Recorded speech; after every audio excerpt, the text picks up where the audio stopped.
Bismillahirrahmanirrahim. Assalamualaikum warahmatullahi wabarakatuh.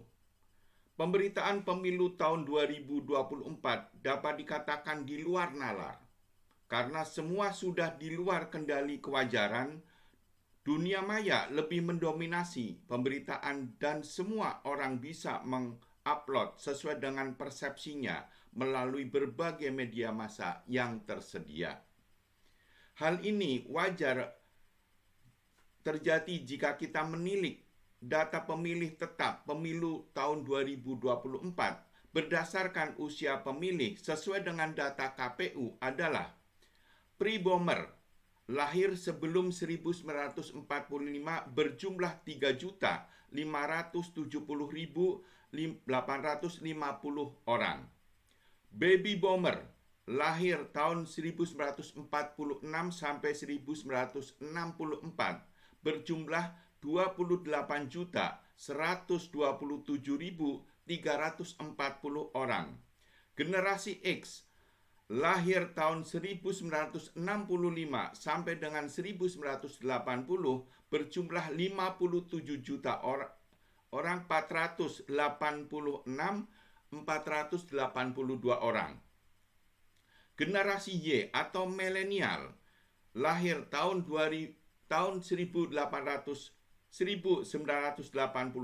sampai 1996 berjumlah 68.822.389 orang. Generasi Z lahir tahun 1997 sampai 2012 berjumlah 46.800.161 orang. Di bawah 17 tahun sudah menikah berjumlah 6.697 orang.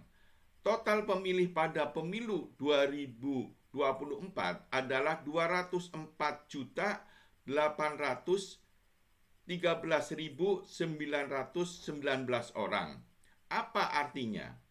Artinya, pemilu tahun 2024 didominasi oleh generasi X, generasi Y atau milenial, dan generasi Z sejumlah 173.115.729 orang atau 84,52%.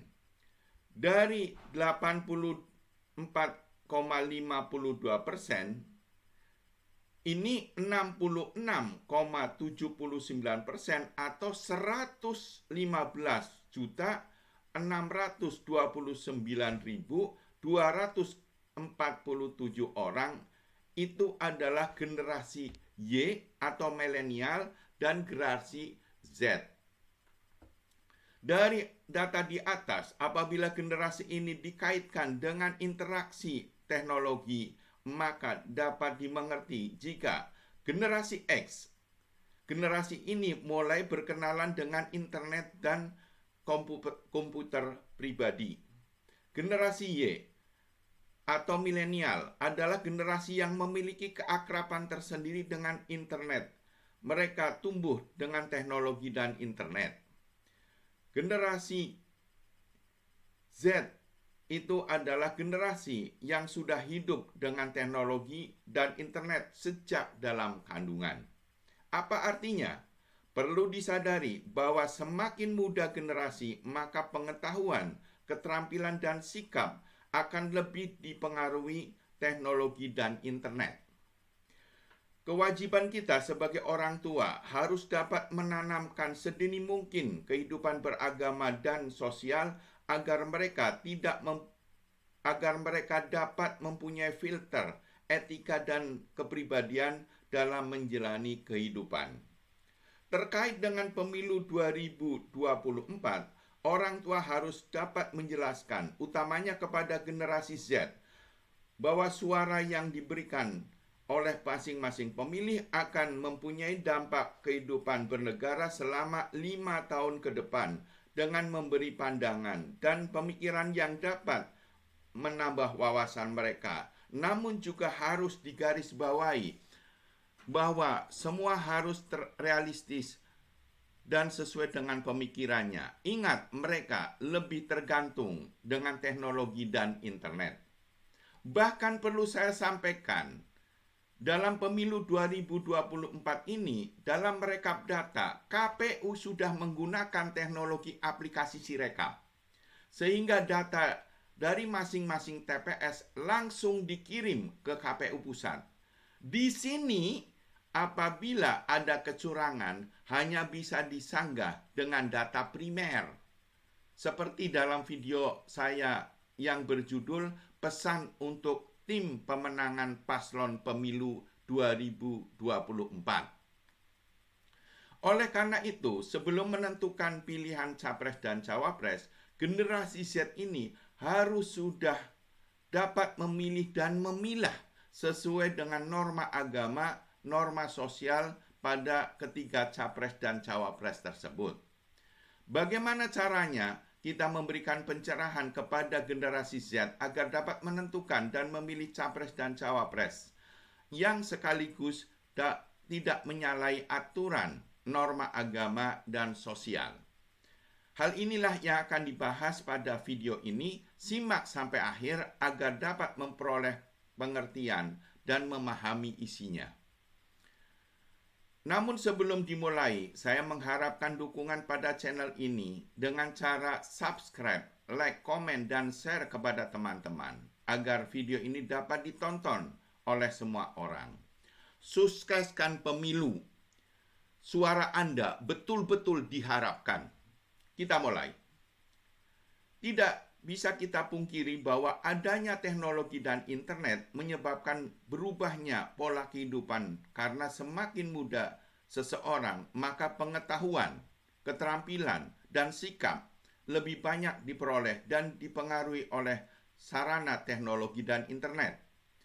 2. Semakin banyak informasi yang diperoleh dari jaringan sosial akan menambah wawasan sekaligus arah tujuan pemikiran dan langkah-langkah kehidupannya. 3. Semakin banyak ketergantungan dengan teknologi dan internet menuntut orang tua untuk memberikan pencerahan tentang kehidupan beragama dan kehidupan sosial. Terkait dengan pemilu 2024, diharapkan para orang tua dapat memberikan pencerahan yang berkaitan dengan penentuan dan pemilihan capres dan cawapres yang ada. Kita harus tegar dan jeli menyaring semua informasi yang masuk dengan segala dinamikanya, kemudian dikembalikan dalam bentuk pencerahan akan resiko berkehidupan bernegara selama 5 tahun ke depan. Kita dapat memberi pencerahan yang diawali dengan melepas segala atribut yang ada. Kita dapat memberikan pencerahan apabila kita dipandang sebagai orang yang netral, sehingga kita hanya menggantungkan diri kepada Tuhan yang Maha Kuasa, Allah Subhanahu wa Ta'ala.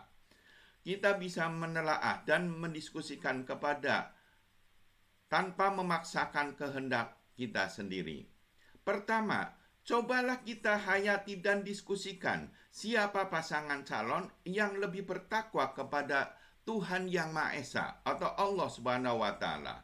Apakah 1. pasangan Anies Muhaimin, 2. pasangan Prabowo Gibran, 3. pasangan Ganjar Mahfud.